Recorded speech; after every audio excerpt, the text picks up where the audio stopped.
Hi, I ask you to tell me what your problem is. So what's your problem?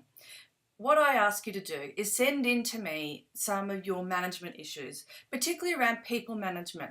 What's going on with your team that maybe you need a little bit of external help or guidance with.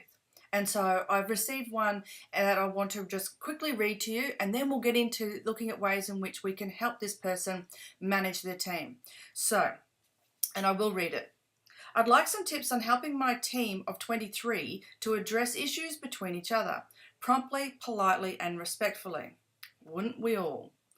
I need to instill confidence in them to be able to do this. I find that too often we think we will deal with it later, and so the issue keeps happening, etc., etc. Some of the issues that are coming up are not using your initiative, waiting for someone to tell you what to do, or just letting others do it for you, being late to and from breaks, and the management styles that happen across the client base. Management of documentation, so getting things done or getting the paperwork done and filing. Wow, lots and lots of issues there.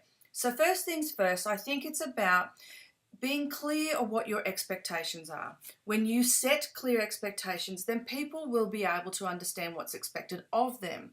You know yourself, when someone asks you to do something, it might seem clear then and there, but then when you actually come to do it, questions pop up. What do I need to do again? What does that mean? If I do this, then what happens then? So you can see that the knock-on effect of not having clear expectations means that people either won't do it because they don't know where to start, or they'll avoid it, or they'll pass it on and hope someone else picks up the slack.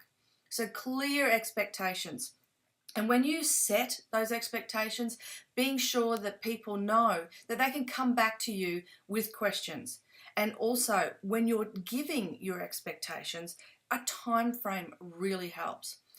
You see it quite often in emails, as an example, ASAP, as soon as possible. As soon as possible has many different definitions depending on who you ask. And so it works better when you actually are quite specific. The more specific you are, doesn't mean you're being rude, does not mean you're being aggressive. It means you're being specific. You're stating clear expectations, and that is really important. The second thing that comes to mind when it comes to handling issues is using the EECC feedback formula. EECC, example, effect, change, commitment. So example, you need to use a specific example of what's gone on so that the person can relate to what the issue is. For example, in this email, and I'll go back to it, being late to and from breaks. Well, be quite specific about which breaks they were late from. On Monday at 12:30, you were half an hour late back from your break. See, really specific. When you say to someone, oh, you're always late from your breaks. Well, are they always late? Maybe not. Maybe they are. But if you say you're always late, then that allows people that wiggle room to defend themselves and get out of the situation or the conversation. So being specific is really important, and giving that example. When you have the second E in the formula, effect, it's when you explain to that person what the effect of their behaviour has on the rest of the team, the work that needs to be done, the organisation, the security of their job without threatening. That's important. It answers the, well, why is this important question that might be going on. So giving the effect. And thirdly is change. Now, when we talk about these things, we are essentially what we want is a change in behaviour. So we go through a coaching process to help someone change their behaviour. Now, if you're late to and from these breaks, the effect of that is that everyone else has to pick up after you, and that's not really fair.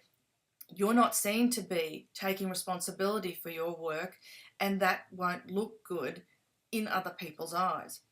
So what we need to do is think about how we can improve your time management to and from breaks. What do you think you can do to improve?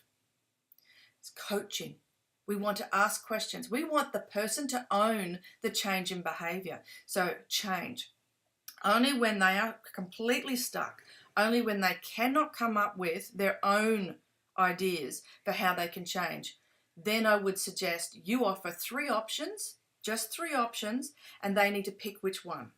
If you give them only one option, then it's back to telling them what to do, and it lowers the chance of them actually having some ownership of changing the behaviour. So 3 options. And finally, commitment, the last C.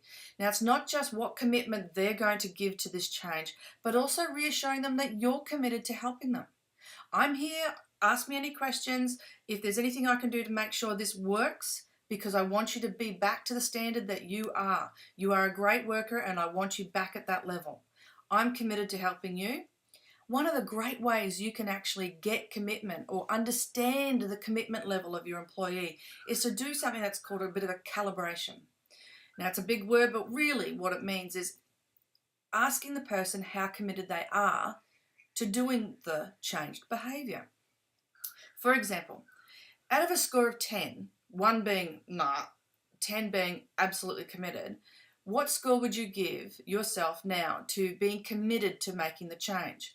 And if the person says 6, then you know that you might have a little bit of wiggle room and you can go back and ask, well, what would it take to get those 4 extra points?